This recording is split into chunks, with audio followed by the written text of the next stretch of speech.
নমস্কার বন্ধুরা, মিনু ছোট রান্নাঘরে সকলকে জানাই স্বাগত। চলে এলাম আজ আবারও একটা নতুন ধরনের রেসিপি নিয়ে। আজ একটা ফুলকপি দিয়ে দারুণ সাথে রেসিপি বানিয়ে আপনাদের দেখাবো। তো চলুন আগে দেখিয়ে দিই আমি কি কি নিয়েছি এই রেসিপিটা বানানোর জন্য। সুন্দর সাইজের একটা ফুলকপি নিয়েছি। এখন তো সবার ঘরে কিছু থাক না থাক ফুলকপি তো থাকবেই দুটো একটা।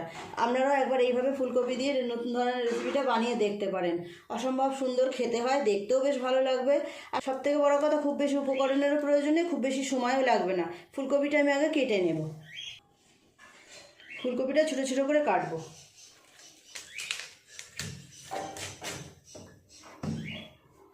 শুধু ফুলগুলোকে নিয়ে নেব।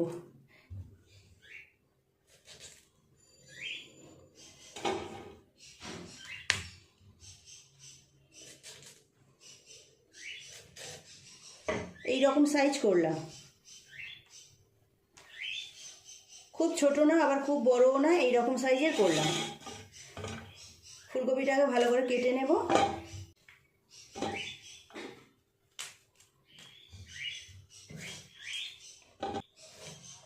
ও, আপনাদের তো বলতেই ভুলে গেছি যে আমি ফুলকপি দিয়ে নতুন ধরনের রেসিপিটা কি বানাবো। আমি বানাবো ফুলকপির ভাপা। ফুলকপির অনেক রেসিপি তো আপনারা বানিয়ে থাকেন, একবার এইভাবে ফুলকপির ভাপাটাও বানিয়ে দেখবেন।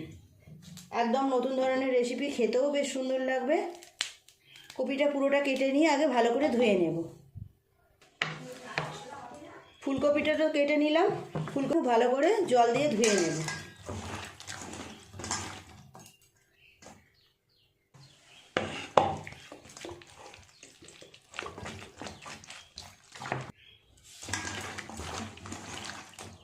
দুবার করে জল পাল্টে ফুলকপিগুলো ভালো করে ধুয়ে নিয়েছি। এর মধ্যে নুন আর হলুদ মিশিয়ে নেব।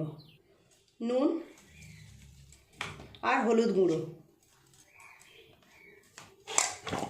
আপনারা যখন ফুলকপি ভাপা করবেন অবশ্যই এইভাবে নুন হলুদ মিশিয়ে একটুখানি রেখে দেবেন। তারপর কপিগুলোকে ভালো করে লাল লাল করে ভেজে নেবেন। এই সময় আমি একটা মশলাও করে নেব। দিয়ে দেব পোস্ত 1 চামচ, দেব কালো সর্ষে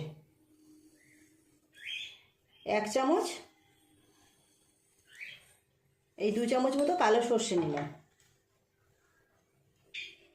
দিয়ে দেব 6টা কাঁচা লঙ্কা, গাছ পাকা লঙ্কা, আর অল্প একটু আদা, খুব অল্প অল্প একটু জল দিয়ে সুন্দর করে পেস্ট করে নেব।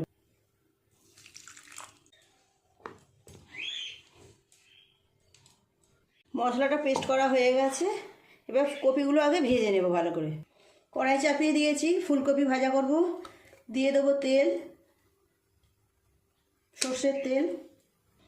তেল গরম হয়ে গেছে, ফুলকপিগুলো দিয়ে ভেজে নেব। ফুলকপিগুলো ভাজার আগে অবশ্যই এইভাবে কেটে কিছুক্ষণ নুন আর হলুদটা মিশিয়ে রাখতে হবে, তাহলে কপিগুলো একটু নরম হয়ে যাবে।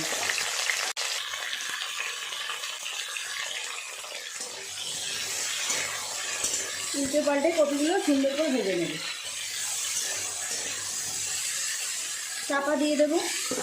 চাপা দিয়ে দিয়ে ভাজা করলে কপিগুলো খুব ভালো ভাজাও হবে, সিদ্ধও হবে। ঢাকাটা খুলে নেব।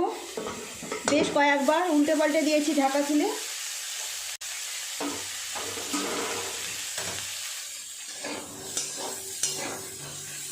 কপিগুলো বেশ লাল লাল করে ভাজা হয়ে গেছে। গ্যাসটা এবার অফ করে দেবো। আমি এই টিফিন কৌটো নিয়েছি, টিফিন কৌটোর মধ্যে ভাপাতে দেব। দিয়ে দেব কপিগুলো, ভেজে রাখা ফুলকপি। এক এক করে সমস্ত মশলা এরপর দিয়ে দেব। বেটে রাখা সর্ষে, পোস্ত আর লঙ্কা। দিয়ে দেব নুন স্বাদ মতো। কপি ভাজার সময় কিছুটা নুন দিয়েছিলাম, এখন নুনটা একটু বুঝেই দেব। আর একটু হলুদ গুঁড়ো দেব। দেব কিছুটা কাশ্মীরি লঙ্কার গুঁড়ো, সুন্দর রং হবে, দেখতে ভালো লাগবে।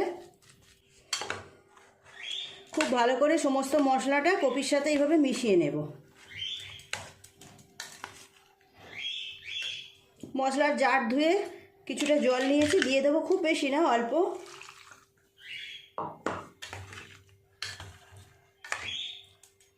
ভাজার পরে কপির যে তেলটা আছে, কপি ভাজার তেলটা, ওটাও এর মধ্যে দিয়ে দেবো।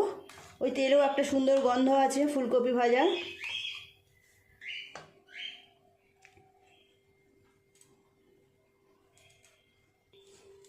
আর একটু ভালো করে মিশিয়ে নেব। আর একটু ওপর থেকে সর্ষের তেল দিয়ে দেবো, আর দেবো 3টে কাঁচা লঙ্কা। ঝালটা আপনারা আপনাদের পছন্দ মতো দেবেন। আপনারা যদি আর একটু বেশি ঝাল খেতে চান তাহলে আর একটু লঙ্কা দিতে পারেন। অল্প একটু চিনি, এটা আপনারা নাও দিতে পারেন, খুব অল্প একটু দিলাম। সর্ষের তেল,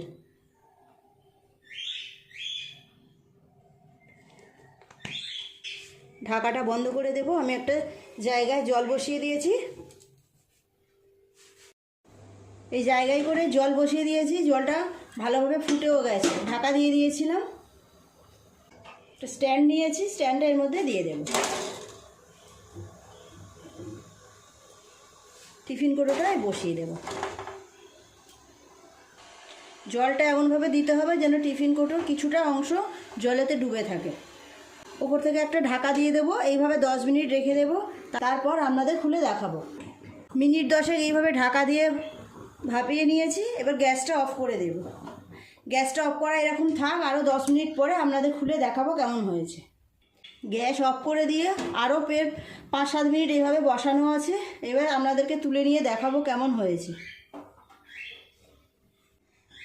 এখনও ভালো গরম আছে, আস্তে আস্তে তুলতে হবে।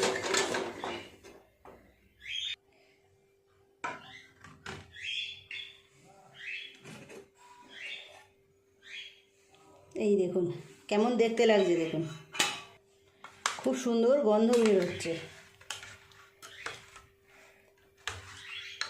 লঙ্কাগুলো সিদ্ধ হয়ে গেছে, কপিগুলো খুব ভালোভাবে সিদ্ধ হয়ে গেছে।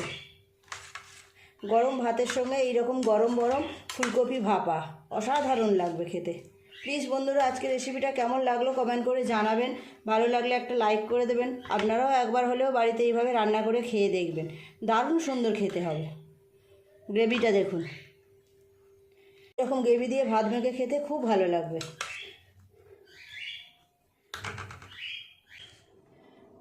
প্লিজ বন্ধুরা, আজকে রেসিপিটা কেমন লাগলো কমেন্ট করে জানাবেন। ভালো লাগলে একটা লাইক করে দেবেন। আমার চ্যানেলটি এখনও পর্যন্ত যারা সাবস্ক্রাইব করেননি, আমার চ্যানেলটি সাবস্ক্রাইব করে পাশে থাকা বেল ঘন্টিটা ক্লিক করে দেবেন। তাহলে যখনই এইরকম নতুন নতুন ভিডিও আপলোড করবো তার সাথে সাথে সবার আগে আপনার নোটিফিকেশানে পৌঁছে যাবেন। সবাই খুব ভালো থাকবেন। দেখা হচ্ছে পরের দিন নতুন কোনো ভিডিওর সাথে। নমস্কার।